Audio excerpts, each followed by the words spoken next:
High বন্ধুরা, এই দ্বিতীয় দিন দীঘায় আমরা সমুদ্রের সামনে বেরিয়েছিলাম। আর ঠান্ডা তেমন একটা ছিল না, খুব গরমই ছিল। ওয়েদারটা খুব ভালো ছিল। আর এখানে মাছ খুব খুব ভালো, মাছগুলো টাটকা দেখলাম, ফ্রেশ।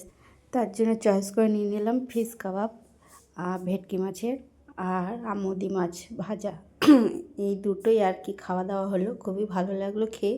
তারপর সমুদ্রের সামনে গেলাম, গিয়ে ঘুরলাম। ওয়েদারটা একদম, ভিউটা দেখো, দারুণ দারুণ, একদম দারুণ ছিল, খুবই সুন্দর। আর ঘুরেও খুব ভালো লাগলো। আর হোটেলে ঢুকতে ঢুকতে তো রাত 11টা বেজে গেছে খাবার দাবার নিয়ে, তারপরে একবারে ঢুকেছি।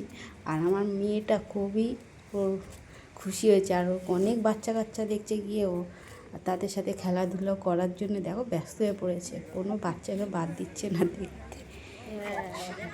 আর দেখো এখানে অনেকক্ষণ টাইম কাটিয়েছিলাম, বেশ চাটা খেলাম, কফি খেলাম।